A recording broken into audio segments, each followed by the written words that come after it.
professor Fernando Adão da Fonseca e do Sr. Dr. João Aníbal Henriques, e já que me incumbiram desta grata tarefa de fazer uma breve apresentação antes de começarmos os nossos trabalhos, tenho muito gosto em dizer-vos que o Sr. Professor Fernando Adão da Fonseca é licenciado em Engenharia Civil pela Universidade do Porto, mestre em Investigação Operacional pela Universidade de Lancaster, na Inglaterra, e doutor em Economia pela Universidade de Lancaster, também, como disse, na Inglaterra.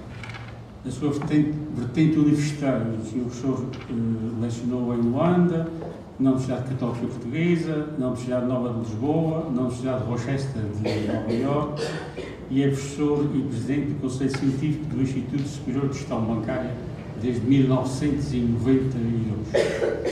Na vertente profissional, esteve no BANIF, no Banco CIF, no Banco Comercial Português, no Banco Privado Português, por nomeação do Banco de Portugal, e é atualmente presidente do Conselho de Administração da UNIC.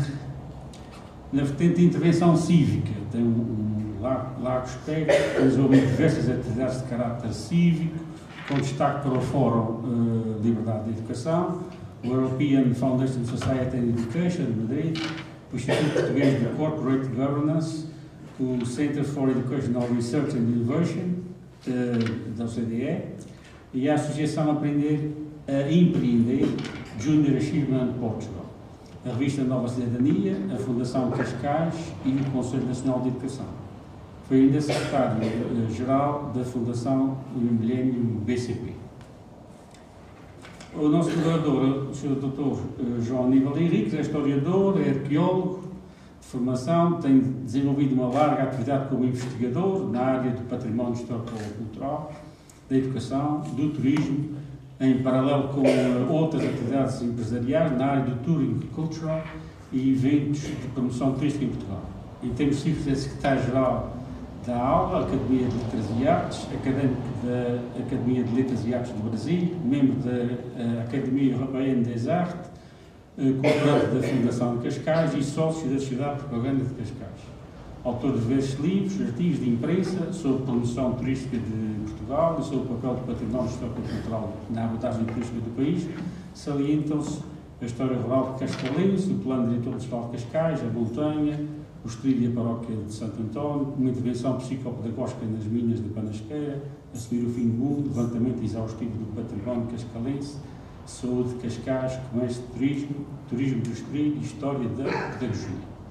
Como veem, temos dois elementos com um currículo apreciável que, com certeza, nos vão dar por bem-vindo o tempo que dedicamos a estar aqui. Muito obrigado por estarem aqui connosco e vamos usufruir desta ocasião.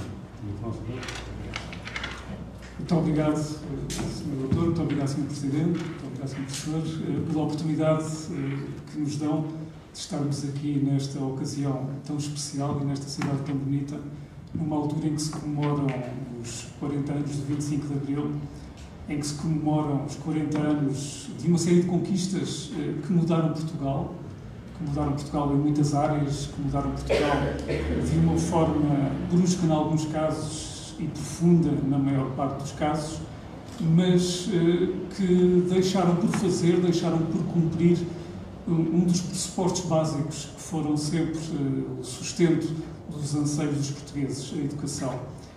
Estamos aqui hoje precisamente porque 40 anos depois da instituição da liberdade há um setor de vida, um setor importantíssimo da vida portuguesa onde a liberdade ainda não chegou. E o facto de não ter chegado tem implicações e, sobretudo, consequências gravíssimas no futuro de Portugal, no futuro das próximas gerações, no futuro dos meus filhos e, em termos práticos, na capacidade que Portugal tem de criar para responder àquela que é, infelizmente, desde há alguns anos, a palavra que é transversal a todos os setores, que nos afeta a todos, todos os dias, desde que acordamos até que nos deitamos, que é a crise. A crise de que tanto se fala, a crise que tanto nos afeta essa crise é somente consequência da incapacidade que Portugal tem tido de, em termos educativos, promover aquela capacidade de empreendedorismo, de entendimento em relação àquilo que somos, àquilo que podemos ser e àquilo que, em termos práticos, Portugal é, efetivamente. Há bocado estávamos a conversar ali no hotel e eu contava uma história que tem a ver com a minha vida pessoal, mas que acho que é bastante ilustrativa daquilo que nos traz aqui hoje. Quando eu era pequenino, por qualquer motivo que vem da minha genética, acho eu, sempre mostrei fanático pelo país, fanático completamente, adoro Portugal, cada recanto, e hoje entrei aqui em Angra pela terceira vez na minha vida, mas tive um Cicerone extraordinário que me permitiu ver uma cidade verdadeiramente maravilhosa, que me deixou deslumbrado, mais uma vez, e toda a minha vida eu permanentemente fui dizendo que sou uma pessoa deslumbrada com Portugal. Quando era muito novinho, as pessoas diziam: tu és parvo, tu não conheces nada, tu não conheces o mundo, tu não sabes que Portugal é de facto muito bonito, mas existe outro mundo para ver. Mas hoje, passados muitas décadas, eu trabalho no setor do turismo, visitei o mundo praticamente todo e devo dizer com toda a convicção que vivemos num país extraordinário. Vivemos num país extraordinário, mas que é um país do qual os portugueses têm muito pouca consciência. Está tudo por fazer, os desafios estão à porta e a crise de que tanto se fala só é passível de ser abordada e resolvida através de uma mudança profunda no setor da educação. E essa mudança tem a ver com a liberdade. É a liberdade da educação, a liberdade de poder escolher o futuro dos nossos filhos, a liberdade de podermos criar escolas que sejam, em termos práticos, capazes de responder aos anseios do país, a liberdade que oferece aos professores a capacidade de poderem ver reconhecida o seu empenho, de verem reconhecido e absorvido no tecido vivo da nossa sociedade a sua capacidade de encontrar respostas aos problemas que se nos colocam, a liberdade que, em termos práticos, 40 anos depois do 25 de Abril, ainda não existe. Temos um Estado que, em termos práticos, é o proprietário da nossa educação, é o proprietário das escolas, que é a entidade que se arroga ao direito de dizer em que escolas é que os meus filhos estudam, porque eu não posso escolher. O Estado diz quais são as escolas, o Estado escolhe centralmente, sem nenhuma ligação com a realidade, com as realidades locais, quais são os professores que vão para cada um dos locais, sejam eles ou não os mais adequados para os sítios por onde são mandados, sejam eles ou não os mais adequados às necessidades práticas das comunidades com quem vão trabalhar. E temos um Estado que, em termos muito, eu nem sei que palavra é que é de utilizar, para não deixar transparecer o profundo mal-estar que isto nos gera, temos um Estado que, em termos práticos, trata o setor da educação de uma forma muito semelhante àquela que outros Estados em ditadura o fazem. E, portanto, é esse o desafio de trazer a liberdade de educação, de explicar o que é a liberdade de educação, sem constrangimentos, sem nenhuma outra intenção que não seja partilhar convosco este grande desafio. E passo a palavra ao professor Adão da Fonseca, Presidente do Fórum para a Liberdade de Educação, que é quem sabe verdadeiramente o que é, como funciona e como é que pode trazer uma mais-valia para Portugal. Muito obrigado. Bem, eu antes quero começar por agradecer o convite que nos foi feito.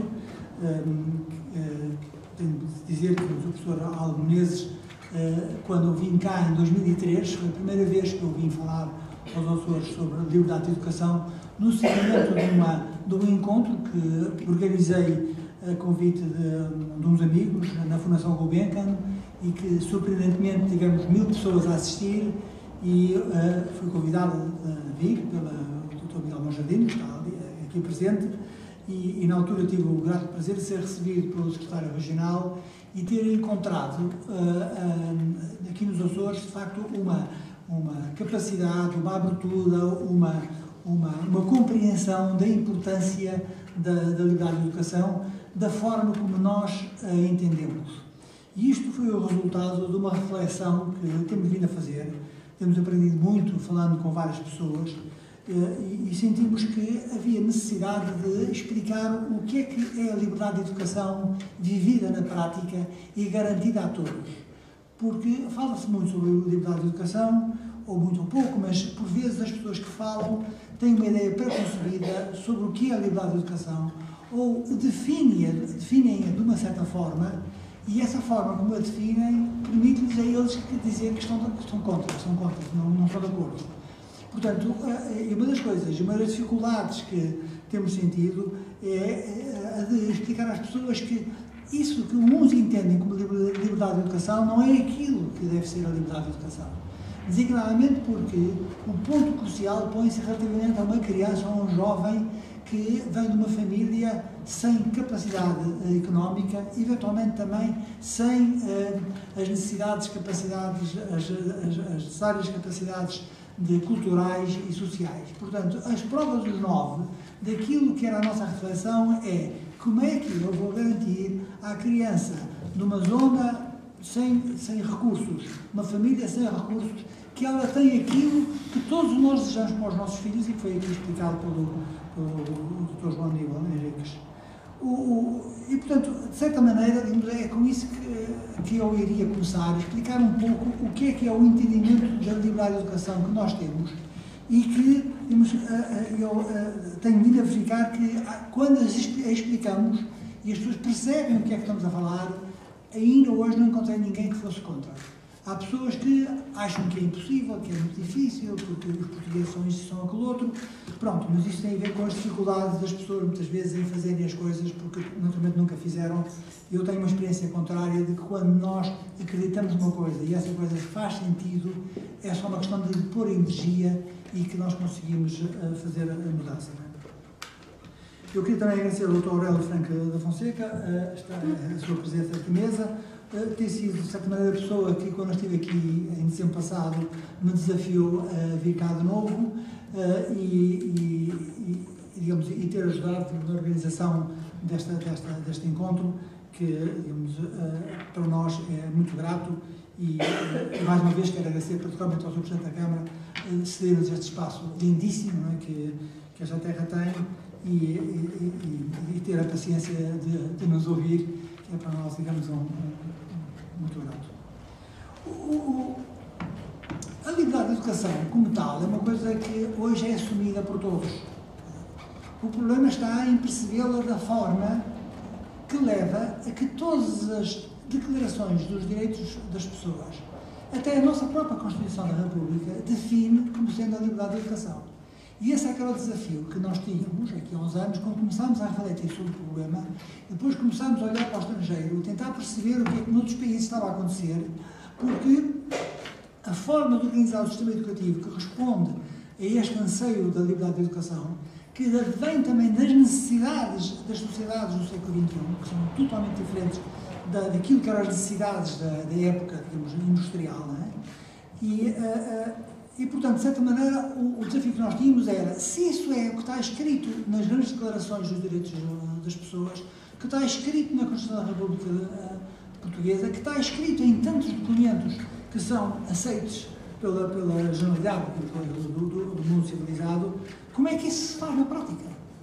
Não é para mim, quer dizer, que, graças a Deus, a formação que tenho e pelo trabalho que me tira o tempo todo da minha vida, portanto, e que me permite a mim escolher, digamos, a escola dos meus filhos, e muitas vezes escolas do Estado, sem qualquer problema, mas aquela que se adaptava a cada um, não é?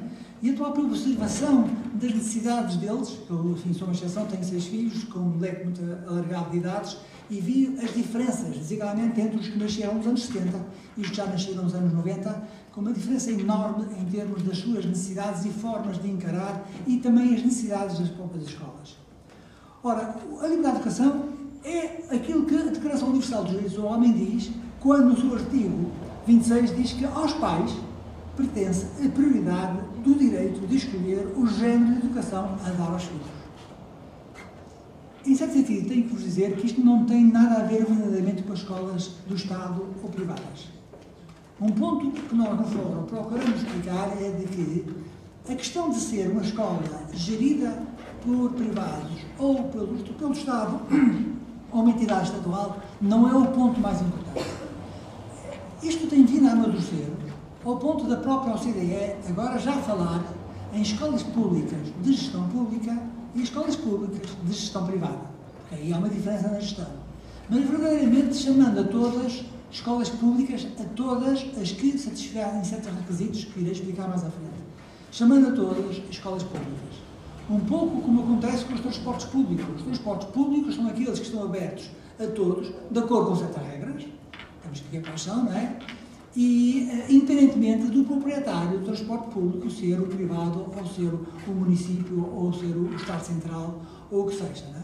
Portanto, o ponto que se põe é: eu quero garantir àquela criança, daquela família, que, digamos, é uma família com imensos problemas, começando logo porque não tem recursos, às vezes, enfim, famílias desestruturadas, num bairro ou numa zona, digamos, onde manifestamente o ambiente cultural e social é todo ao contrário, digamos, ao desenvolvimento pleno da cidadania. Como é que eu garanto que ele também tem acesso a essa liberdade de educação?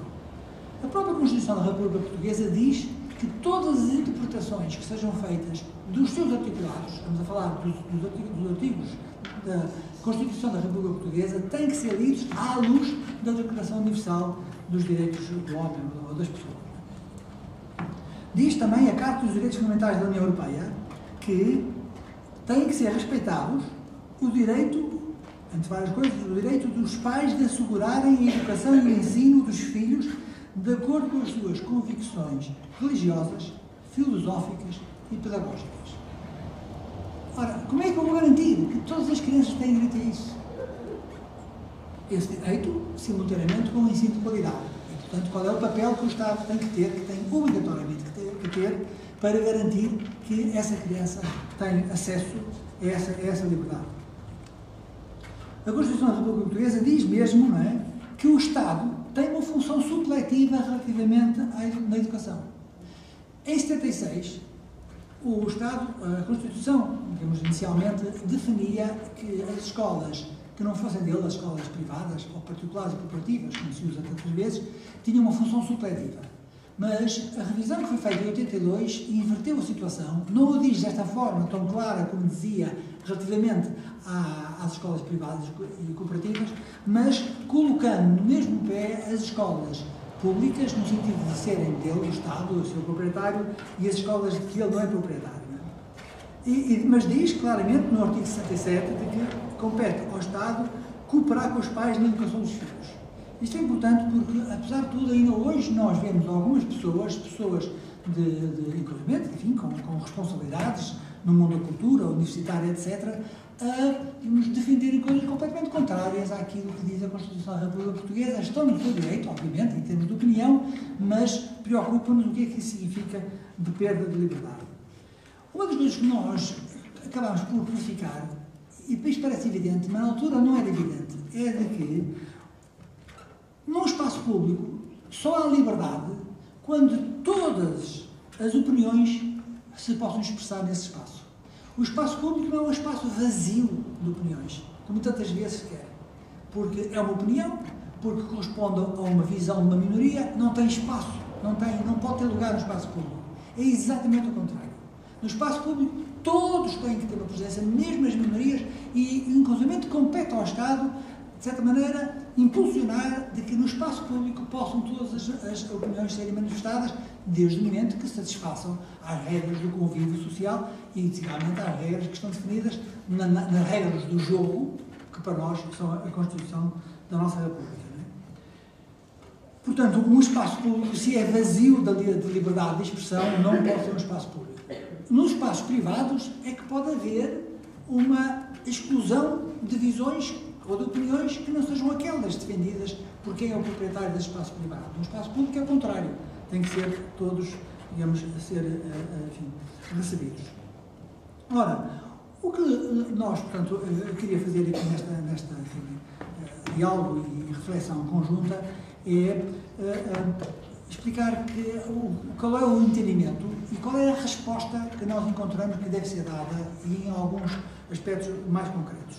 O que nós percebemos também é de que, de certa maneira, digamos, a liberdade é a mãe de todas as liberdades. Uma expressão que teve aqui em uso aqui há uns anos, uma história menos triste do Médio Oriente. Portanto, porque se não houver liberdade de educação, todas as outras liberdades de pensamento, de religião, todas elas tem tendência a definhar. É preciso da liberdade de educação para construir a própria democracia. Em termos do que é a liberdade, eu penso que já perceberam o que é que se deseja, é como é que as famílias e os jovens, e no caso das crianças, as famílias em seu nome, podem escolher a escola que melhor se adapta às suas necessidades, seja ela uma escola, pertence ao Estado ou privada. A questão depois ao nível prático, é saber quem é que financia e como é que o pagamento é feito. Voltarei a isso mais à frente.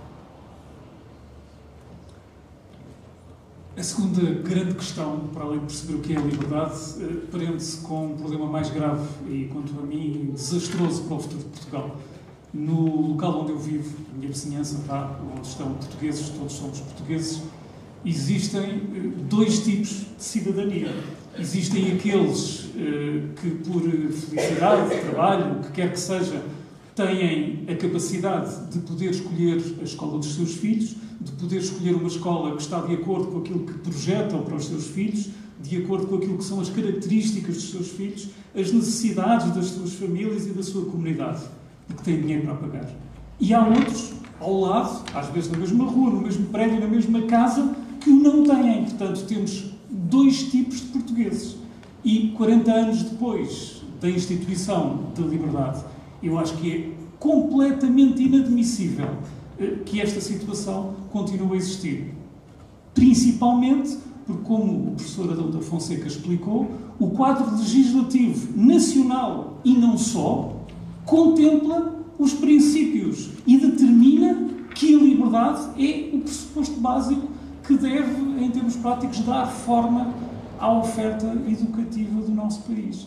E, portanto, quando aqueles que, em muitos casos, chamamos e apelidamos de inimigos da liberdade, ou seja, aqueles que, em termos práticos, diariamente e cotidianamente, me vêm dizer a mim, que sou pai, que não tenho a possibilidade de escolher a escola dos meus filhos, que isso representa igualdade, estão pura e simplesmente a mentir.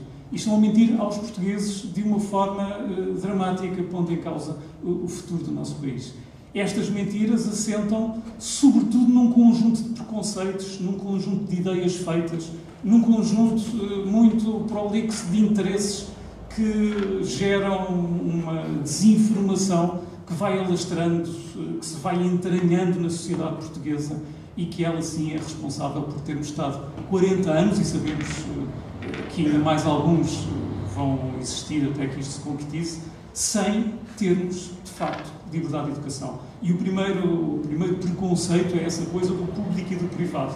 Eu devo dizer, com alguma consciência que tenho em relação àquilo que quero para os meus filhos, fui professor de muitos anos também, que o público e o privado interessam absolutamente nada quando estou a escolher o futuro dos meus filhos. Eu quero, em termos práticos, uma escola que seja a mais adequada e aquela que apresenta a resposta educativa que está, em termos práticos, em linha com aquilo que nós desejamos como percurso de vida para eles. Eu não quero saber se a escola é pública ou se é privada. Se for pública, se a escola ao final da minha rua, aquela que o Estado diz que é a escola onde eu posso pôr os meus filhos, me der essa resposta, pois posso garantir-vos, e já aconteceu com o meu filho mais novo, que quando andava no 3º ano do ensino básico, foi para a escola pública que o Estado me indicou, porque de facto a escola naquele ano e naquela altura, pelo conjunto de professores excelentes que tinha, era a melhor escola para ele estar. E, portanto, o público e o privado é uma definição assente em pressupostos ideológicos que não têm nada a ver com a liberdade de educação. Depois existem outros, os fantasmas da segregação. Se houver liberdade de educação, as crianças ficam segregadas. É mentira. Se houver liberdade de educação assente nos pressupostos verdadeiros que o professor Adão da Fonseca acabou de enumerar, ou seja, liberdade pressupõe que as escolas não podem escolher e, portanto, há, de facto, liberdade para todos os portugueses, independentemente da sua formação, do local onde vivem e dos meios que tenham, não há, obviamente, segregação nenhuma. Pelo contrário, passam a existir condições para que as crianças possam, em termos práticos, projetar as suas capacidades e mudar a sua vida, o seu futuro, criar o seu futuro. E é disso que falamos quando falamos em educação. Depois existem outros, a minoridade das famílias. Quantas vezes me dizem, mas as famílias não têm capacidade para decidir o que é melhor para os seus filhos. É óbvio que há famílias e famílias, mas se nós partimos desse pressuposto, estamos a nivelar por baixo Portugal, e eu não quero isso para o meu país. Passaram-se 40 anos depois do 25 de Abril e os portugueses não têm capacidade para poder escolher a escola dos seus filhos. É completamente inadmissível. Mas existem outros, o fantasma da seleção. As escolas, se houver liberdade, vão fazer seleção. Alguém aqui pode negar que existe seleção hoje? Já existe seleção encapotada. Já existem artimanhas e mecanismos que a maior parte das pessoas utilizam para colocar os filhos numa escola ou noutra. Dando a volta, contornando, mudando as moradas, mudando uma série de coisas. E isto não é aceitável num Estado de Direito como aquele em que eu quero viver e em que eu quero que os meus filhos vivam. E depois as ideologias, que eu acho que é o mais grave de tudo. Tu és de direita, tu és de esquerda, e isso condiciona imediatamente a discussão com um pressuposto que não tem rigorosamente nada a ver com a liberdade, porque a liberdade é em si um valor, é um valor absoluto, é um valor transversal, e as pessoas de esquerda, de direita, de cima ou de baixo, pretas, amarelas, azuis ou verdes, querem todas a mesma coisa, querem ser felizes, e para ser felizes precisam de ter condições para recriar uma vida plena, consciente, significante. E é também esse o motivo que nos traz aqui hoje, com um conjunto de ideias /propostas que resultaram deste trabalho de fundo que o Fórum para a Liberdade e Educação vem fazendo ao longo dos anos, e que são não só capazes de responder a todos estes preconceitos, mas, em termos práticos, são capazes de garantir a todos os portugueses, e essa é que é a parte importante, liberdade de definir o seu futuro. Como veem, os desafios que eram colocados ao Fórum e que, de certa maneira, foram combinados um pouco com o Dr. João Aníbal Henriques, no sentido de depois ver como é que nós damos resposta. Eu gostaria, antes agora de avançar um pouco para descrever o que é este conceito de serviço público de educação que responde a estes desafios todos, de fazer uma referência adicional que tem a ver também com as condições do século que estamos a viver. De facto, eu já referi isso um pouco atrás, no passado nós vivíamos numa estrutura da sociedade, designadamente no que diz respeito às suas economias, em que o objetivo é preparar as pessoas para uma sociedade, para uma economia de produção em série. E a verdade é que o Estado ter tomado conta do desenvolvimento do sistema educativo apresentou muitas vantagens, porque permitiu generalizar a educação obrigatória, permitiu responder às necessidades que a economia tinha de um número elevado de pessoas prontas para trabalhar nas fábricas, em linhas de produção. Temos que reconhecer isso, não é? Isso teve uma série de efeitos perversos, não é? Obviamente que não vamos agora estar aqui assim a indicar, até porque não há sistema perfeito, há sempre alguns aspectos negativos e às vezes a minha maneira de não querer fazer nada é só falar dos aspectos negativos que existem sempre, não é? e não ponderar as vantagens e inconvenientes das alternativas, mas a verdade é que nós no século XXI vivemos um ambiente completamente diferente nas economias. Já não queremos preparar pessoas para a produção em série, nós precisamos de pessoas capazes de tomar a iniciativa, mesmo nos empregos, não tem que ser todos empreendedores no sentido de serem empresários, mas também, digamos, o chofer do motorista, qualquer, na sua função mais modesta, obviamente que quanto mais modesta em termos hierárquicos, mais difícil é de exercer a sua capacidade de iniciativa, mas hoje valorizamos as pessoas que são capazes de desenvolver uma nova solução informática, que são capazes de ter uma ideia sobre um determinado produto. Cada vez é mais importante o design, digamos, do que a produção em série que vivíamos no passado. Isso significa que precisamos de uma forma de educar, de preparar as crianças e os jovens completamente diferente do passado, muito mais centrada em cada aluno, em cada pessoa, portanto, exige uma enorme flexibilidade na forma como a pedagogia é orientada. De certa maneira, torna o pedagogo, o professor, muito mais importante. E o que nós assistimos é, pelo contrário, nos últimos anos, em Portugal, em particular, mas não só, mas verificamos muitas vezes que os pedagogos, os professores, são desconsiderados ou são tratados como umas meros funcionários de produção em série.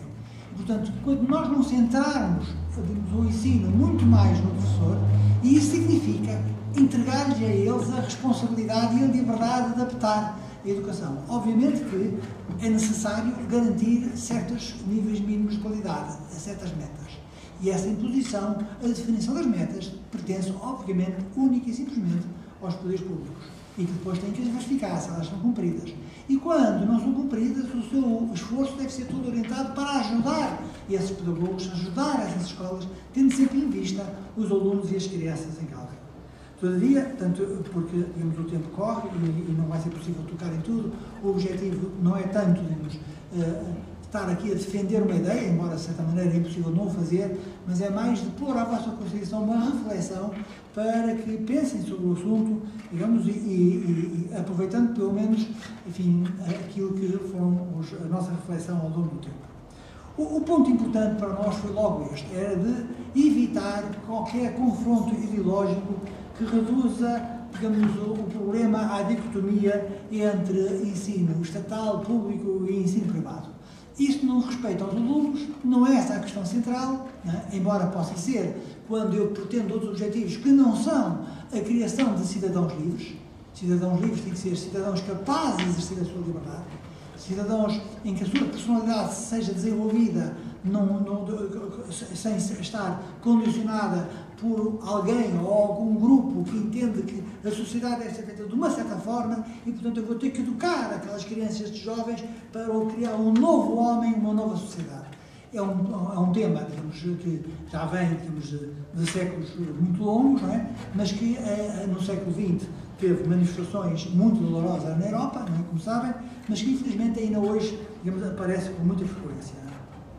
E, portanto, o problema é, digamos, olhar para o que é necessário para que haja uma qualidade acessível para todas as crianças, e, exatamente, mais uma vez, pensando sempre nos que têm mais dificuldade. Reparem que a Constituição da República Portuguesa diz mesmo que todos, diz no seu artigo 74, todos têm direito ao ensino com garantia do direito à igualdade de oportunidades, acesso e êxito escolar. Como é que nós vamos conseguir isso? Mas depois diz, no número 2 desse mesmo artigo, que na realização da política de ensino incumbe ao Estado assegurar um ensino básico, universal, obrigatório e gratuito. E ela é gratuito e é importante por causa das pessoas, das famílias, que não têm capacidade de fazer o pagamento. Temos que garantir a eles também essa liberdade. Não é? E depois fala também na criação de um sistema público e desenvolver um sistema geral de educação pré-escolar. E a questão que se põe é saber o que é que significa aqui o sistema público. Ora, logo a seguir, no artigo 75, e este é um ponto crucial, porque embora a Constituição, na nossa opinião, depois temos pensado e lido as discussões que houve, inclusive quando foi aprovada a Constituição de 76, e depois as revisões que foram feitas em 82, e todo o processo que levou, inclusive, ao desenvolvimento da atual Lei de Bases, a Lei da Liberdade do Ensino, de 79, a gente percebe, digamos, o que é que está no sentido dominante, da opinião dominante da Assembleia da República, em particular dos partidos chamado arco governamental, portanto, do CDS até ao PS.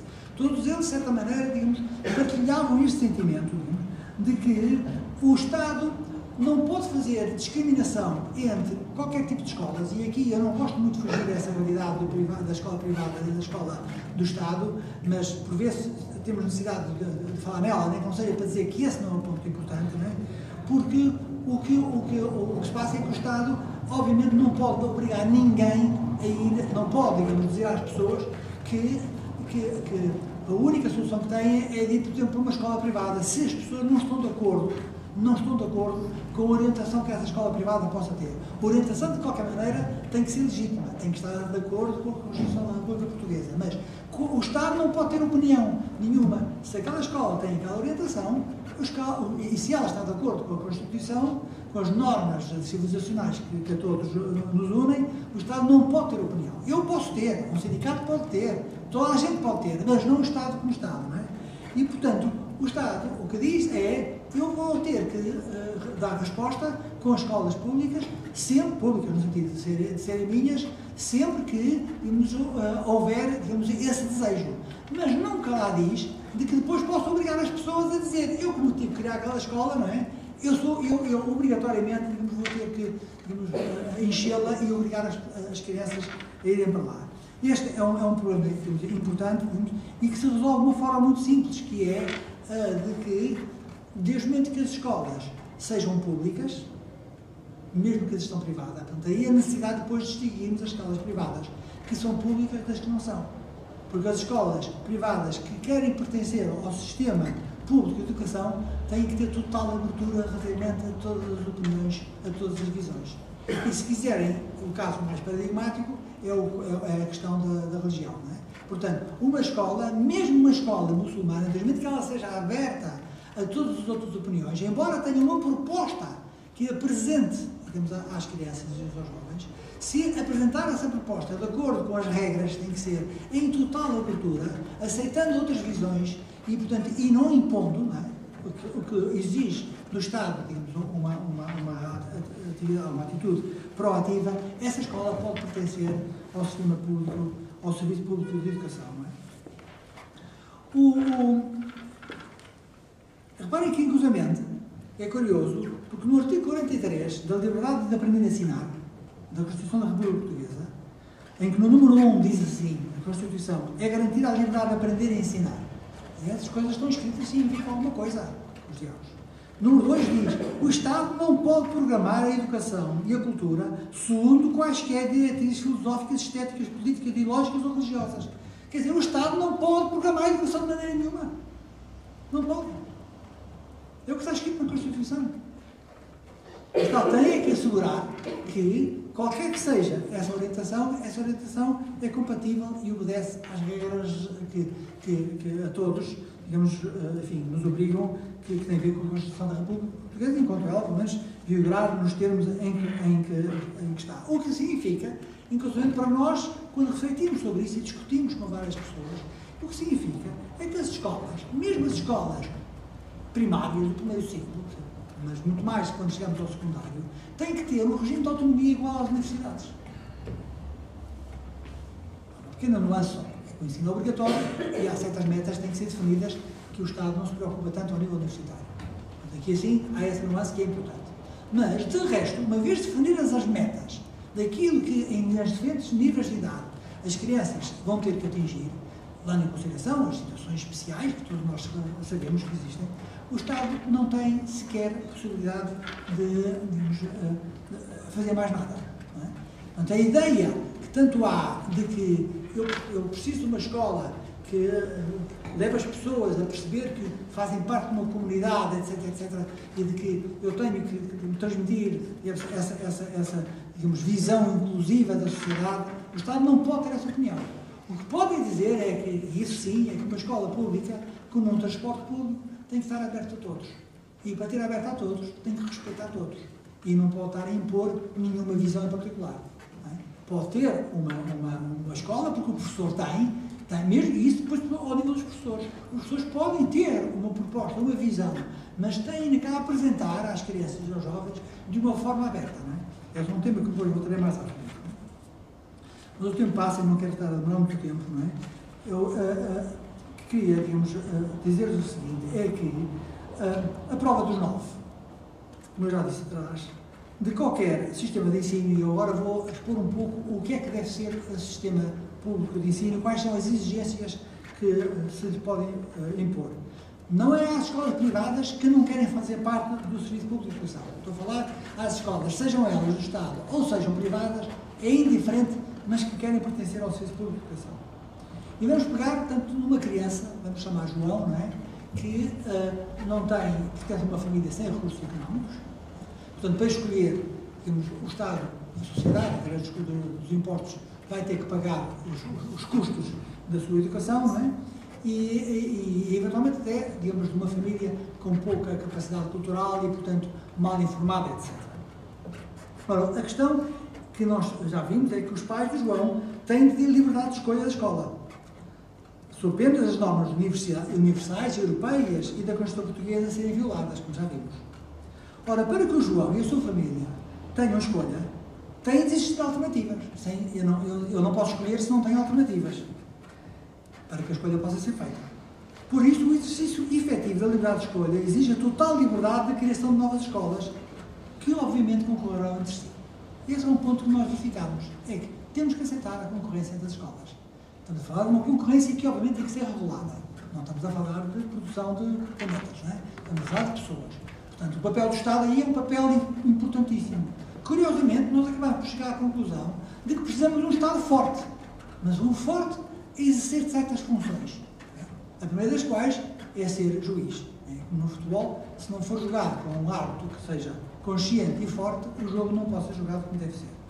E, portanto, a primeira exigência do Serviço Público de Educação é de que haja total liberdade de criação de escolas que, obviamente, concorram entre si. É claro que muita gente diz, mas isso, há certos sítios em que não há apenas uma, não há grande liberdade de escolha. O problema é que as pessoas esquecem uma coisa que é bem conhecida na teoria económica, que é basta existir concorrência potencial.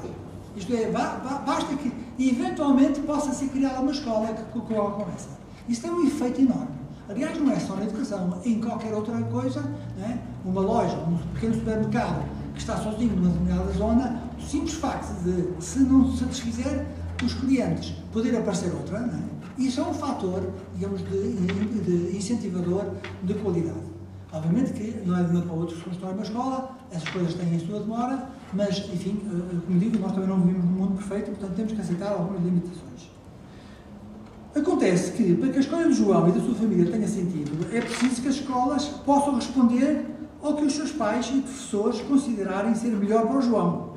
Estamos a falar de uma criança em concreto, daquele João, não é de uma criança qualquer definida nos gabinetes de quem quer que seja.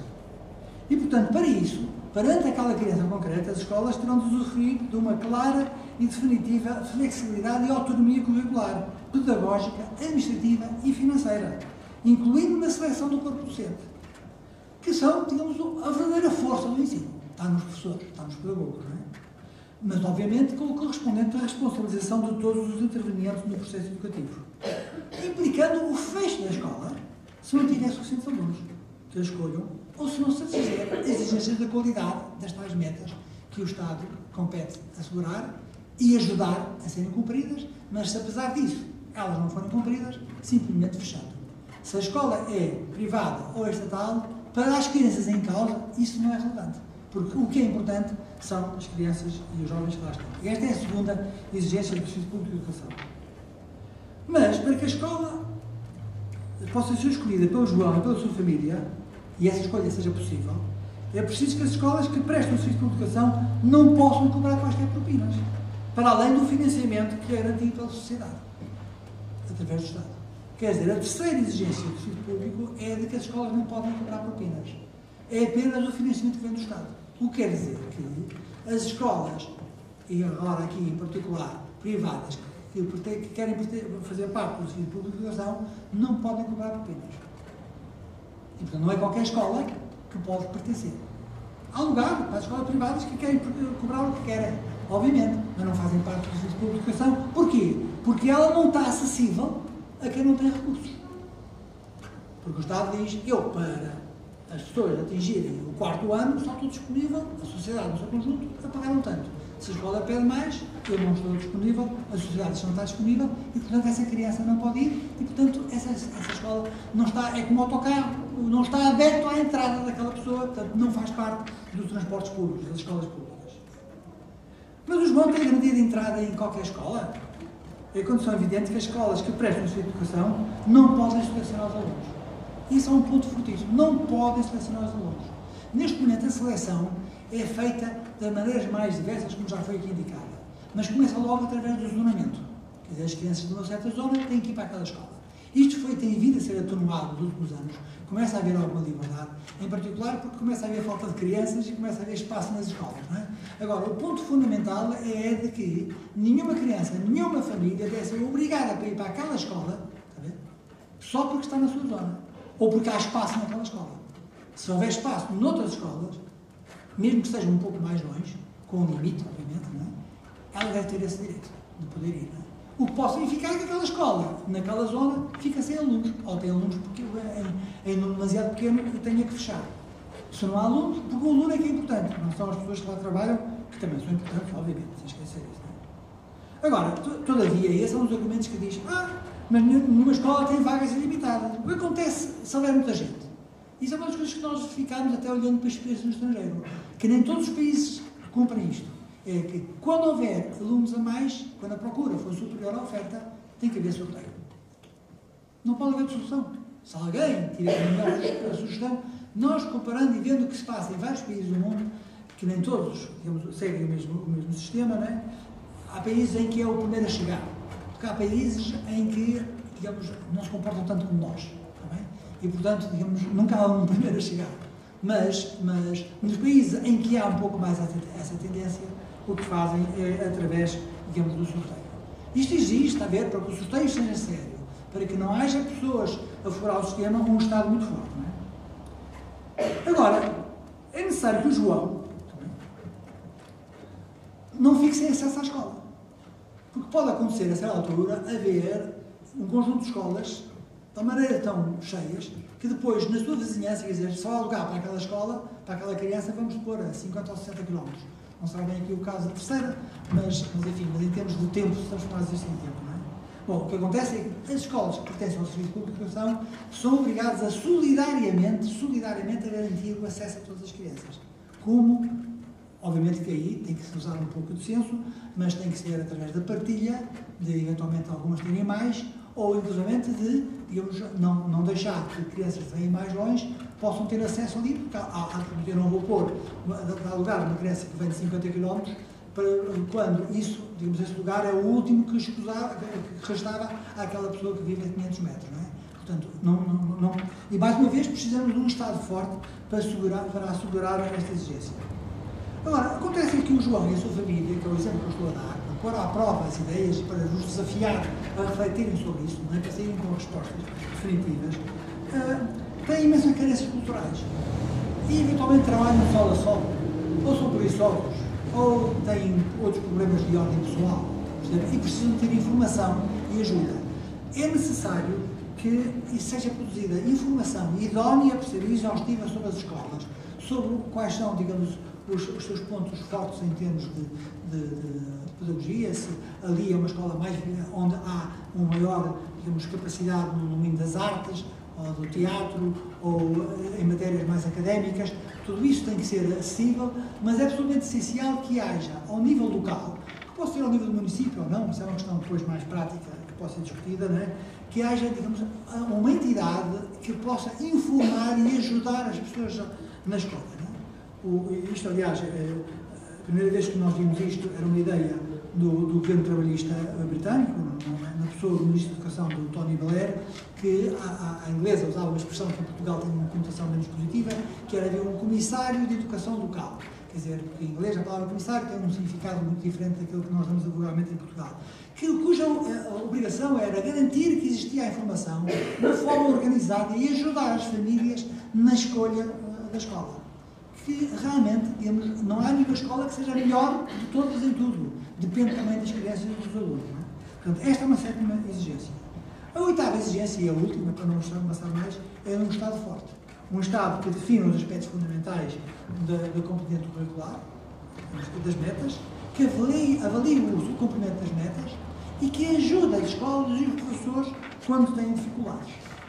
Esse é que é o ponto, de certa maneira, em grande linhas, é o Serviço Público de Educação, consoante nós o vemos, nós o propomos, e se repararem bem, eu, digamos, a não ser para explicar um pouco aqui ou lá, não faço distinção entre escolas privadas e escolas públicas, mais no sentido, normalmente, faço assim, que é, há as escolas públicas, que são aquelas que estão abertas a todas, sejam públicas de gestão pública ou públicas de gestão privada. E há as outras, em que nós, enfim, normalmente chamamos as escolas independentes. Os independentes não fazem parte do sistema público, não é?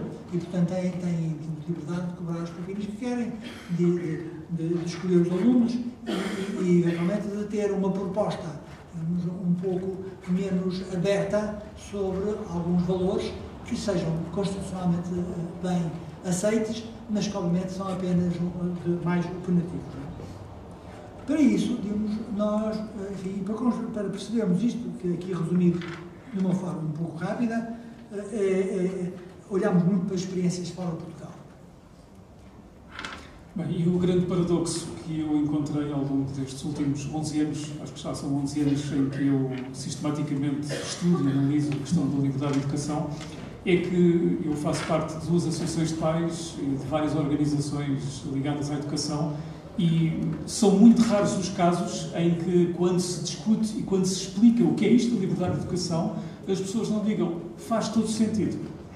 A maior parte das pessoas, se for analisar de forma despreconceituosa as propostas e as ideias, é capaz de chegar ao fim e dizer faz todo o sentido.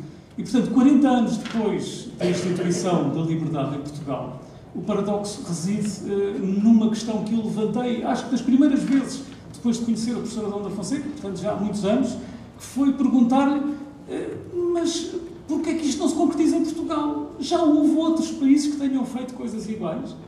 E ao longo destes últimos anos, de facto, nós fizemos um levantamento muito exaustivo, não completo porque ainda não está terminado, mas muito exaustivo, de muitos países que ousaram fazer esta transformação. Porque em Portugal, mesmo que as pessoas, a maior parte das pessoas, despreconceituosamente digam faz todo o sentido, não se dá o passo para concretizar. E não se dá pelas destruções de que já falámos aqui, pela inércia que se cria, por falta de iniciativa, por diversos elementos que se conjugam para que não se torne possível, mas sobretudo porque se diz que é um risco muito grande para Portugal ousar fazer essa mudança. Ora, Portugal não precisa de correr absolutamente risco nenhum, quer dizer, há sempre algum risco quando mudamos, mas não precisa correr riscos desmesurados, porque muitos outros países, por esse mundo fora, ousaram experimentar, ousaram mudar, ousaram instituir a liberdade como sustento do seu modelo educativo. No site do Fórum para a Liberdade de Educação, que está, que está aí indicado nesse certificado que todos penso têm, vem uma conjugação exaustiva de toda a documentação que nós recolhemos sobre diversos países. Nós hoje viemos falar aqui de 4 especificamente, da Flórida, nos Estados Unidos, de Inglaterra, da Suécia e da Nova Zelândia. 4 bons exemplos, porque são 4 exemplos de sucesso. Perguntam, são passíveis de aplicar tal e qual em Portugal? Não são. São especificamente experiências feitas por países com características diferentes das nossas, mas na sua capacidade de mostrar como reagem, quais são os pressupostos e quais são as consequências, em conjugação com as condições legislativas que já temos, dão a Portugal a possibilidade de empreender esta mudança, fazendo cumprir o pressuposto que em 25 de abril de 1974 foi institucionalizado a Portugal, que é o pressuposto da liberdade, e garantindo uma escola mais significante, uma escola que valoriza os professores, que valoriza a consciência crítica dos professores e que reforça a identidade dos nossos alunos. A maior parte dos alunos com os quais me tenho deparado, colegas dos meus filhos e meus antigos alunos, são pessoas que cumprem a escolaridade obrigatória com muito pouca noção de que a escola tenha significado. A escola é cada vez mais insignificante, e tanto mais insignificante quanto menor for a ligação com a realidade, com a comunidade educativa, com a família. Esta coisa de termos um portão em que para dentro está a escola, para fora está a família, é, em termos práticos, uma das consequências mais negativas deste pressuposto. É aquela que faz com que a escola, aquilo que se passa lá dentro, seja desresponsabilizadamente retirada à família. E não há educação sem a totalidade, sem a família, sem a comunidade, sem a escola, sem haver, no conjunto de todos estes elementos, uma consciência crítica arraigada que se transforme na significação profunda daquilo que se aprende, das competências que se adquirem dentro da escola. E qualquer destes países que eu mencionei aqui, e muitos outros que têm informação lá no nosso site, toda a documentação possível e imaginária, para poderem perceber quais são as consequências, efetivamente, quais são as consequências boas e más da implantação da liberdade, estão acessíveis. A título de nota final, queria dizer-vos que qualquer destes exemplos que vos dei teve consequências positivas para os países e teve consequências positivas, que é o mais importante que tudo, para as crianças, para os alunos desses mesmos países. Apesar de toda a desinformação, a verdade é efetivamente esta. Portugal não corre nenhum risco, pelo contrário, tem a oportunidade e a obrigação de fazer cumprir este pressuposto nos 40 anos da instituição. Liberdade de os pais poderem escolher a escola dos seus filhos. Eu, mesmo para terminar, acho que um dos resultados desta reflexão foi chegarmos à conclusão, que já foi aqui referida, da importância central do professor, que é reconhecida, não é? Obviamente. Mas também do que pode ser entusiasmante para um professor que vive essa liberdade de escolher aquilo que é melhor para cada aluno dentro de um quadro que compete ao Estado definir, como já vos disse, sobre metas, sobre, enfim, não só em termos de conhecimentos, também como de competências, até de valores, de comportamentais, que tudo isso faz parte da educação. Agora, o que realmente acabamos por verificar é de que educar, verdadeiramente, é educar para a liberdade. Educar um cidadão é educá-lo a ser capaz de exercer a sua liberdade. Isso significa também ter capacidade de se integrar na sociedade, de dar o seu contributo, portanto, de ter as suas, digamos, competências necessárias para ser útil no mundo do trabalho, porque é a condição humana, né, de ganhar o pão com o suor do nosso rosto, e, portanto, tudo isso, digamos, se for vivido dessa maneira, dá aos professores, digamos, e às escolas, digamos, uma forma de se realizarem completamente diferente, porque, digamos, eu não posso desenvolver nas crianças uma capacidade crítica, no sentido grego, de capacidade de discernir, de decidir, sem, logo no princípio, eu dar-lhes uma proposta de sentido. Eu tenho que, todos nós sabemos, que somos pais, que nós não podemos, com as crianças mais pequenas, imediatamente começar a dizer que há várias visões possíveis sobre as questões. Nós temos que lhes dar uma orientação, que é uma proposta, que é um erro, enquanto pais, se a queremos impingir e obrigá-lo a isso. Há uma fase em que a gente pega na bússola e acerta o norte magnético, é assim, e depois dele aprender a escolher o norte magnético, e então escolherá se quer ir para o oeste, se quer ir para o sul, isso será o exercício da sua liberdade.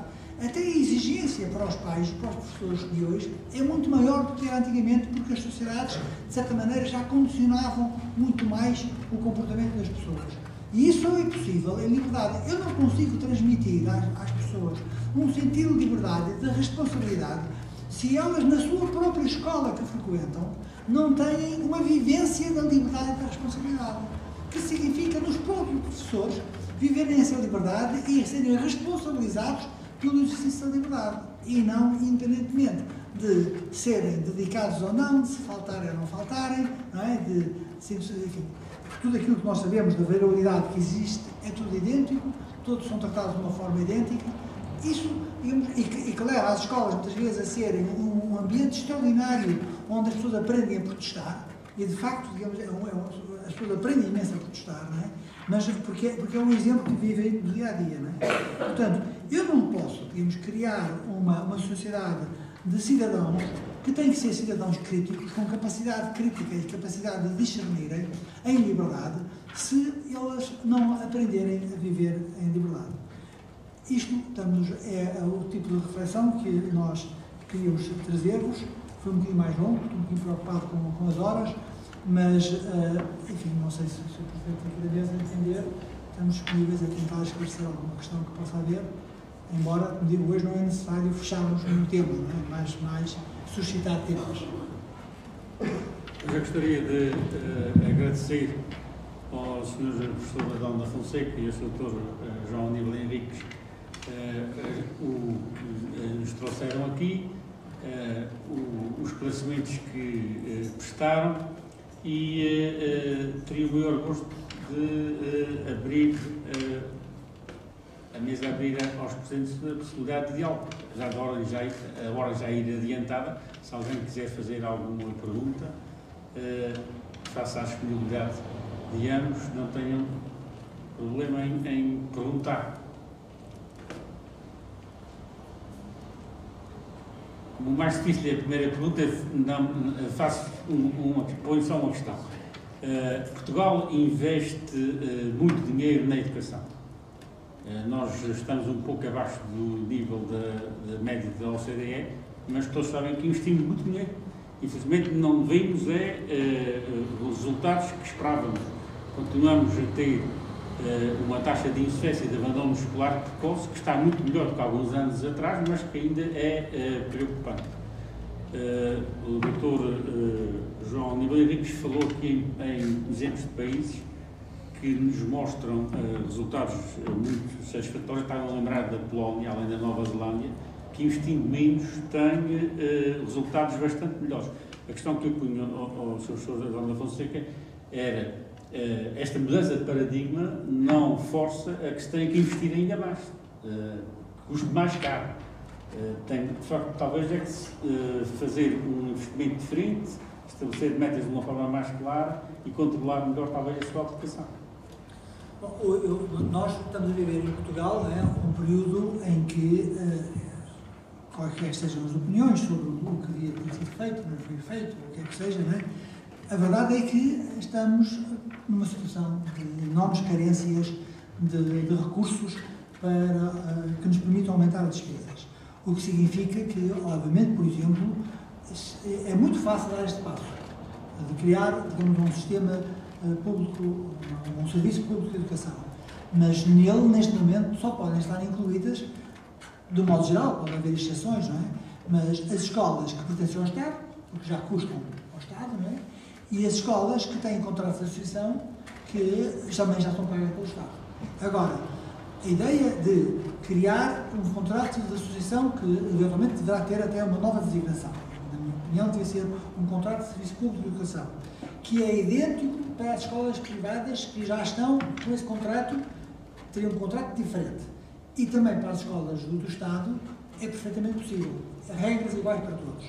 Não é possível estar a alargar a novas escolas. Agora, quando eu tenho uma zona, e apesar de tudo, há zonas que estão em expansão, onde, até pelo comportamento demográfico, há zonas do país onde nascem bebés e há outras que não nascem, não é? E, portanto, nas zonas onde nascem bebés, onde há crianças e é necessário uma nova escola, não há razão nenhuma para que o Estado não abra a possibilidade de qualquer entidade poder, de acordo com determinadas regras, de prestar esse serviço. E isso pode ser feito. Agora, também me parece, pela experiência que eu tenho vivida, não é concreta, de que é possível fazer muito mais com o financiamento que tem. Eu, quando penso na vida dos professores, e estou a falar aqui com um diretor de uma escola, mas em que os professores dedicam tanto do seu tempo a tudo aquilo que não é a sua função principal, muitas vezes eu pergunto em nome de quê e para quê. Quer dizer, as escolas, se pudessem ter uma definição clara de quais são as suas metas e das suas regras, eram muito mais capazes de elas próprias gerirem de uma forma mais eficiente os seus recursos e, portanto, o seu serviço, do que de uma forma completamente limitada. Eu admito que possa haver opiniões, às vezes divergentes, mas um caso concreto que eu gostava de referir tem a ver com a possibilidade das escolas utilizarem as suas instalações, às vezes, para outros fins que não têm a ver estritamente com a razão de existir, designadamente ao fim de semana. Ora, quando, digamos aqui, em mandatos de governos anteriores, isso criou imensa confusão, porque para a estrutura do Ministério poder haver um saco azul, que era o nome que dava, não é? Quer dizer, independente, que é gerado num ambiente de edifícios que são públicos, que são do Estado, era uma coisa absolutamente inconcebível. Ora, é evidente, quer dizer, que não se podia deixar que depois as direções das escolas usassem aquele dinheiro como quisessem. É preciso definir as regras e é preciso, na minha opinião, haver transparência na forma como esses recursos são depois utilizados. Não é? Agora, dentro das regras, se aquilo, digamos, permite gerir, digamos, a escola com mais recursos, muitas vezes para além daquilo que é o ensino meramente obrigatório, não é? Seja da matemática, do português, das ciências, etc. Mas, digamos, naquilo que se chama os soft skills, coisas que são tão importantes, e coisas como têm a ver, por exemplo, com o teatro, ou com a expressão, digamos, enfim, artística, que também tem custos muitas vezes muito elevados, por que não permitir isso? Portanto, eu não tenho dúvida que se o Estado, em vez de querer, porque isso passa-se nas grandes empresas, eu tenho experiência vivida do que é isso, se nós quisermos gerir uma grande empresa, e por cima esta que está espalhada pelo país inteiro com milhares, digamos, de unidades, não é?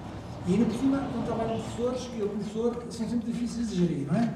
Portanto, como é que é possível eu fazer isso a não ser de uma forma igual, idêntica para todos? É muito difícil.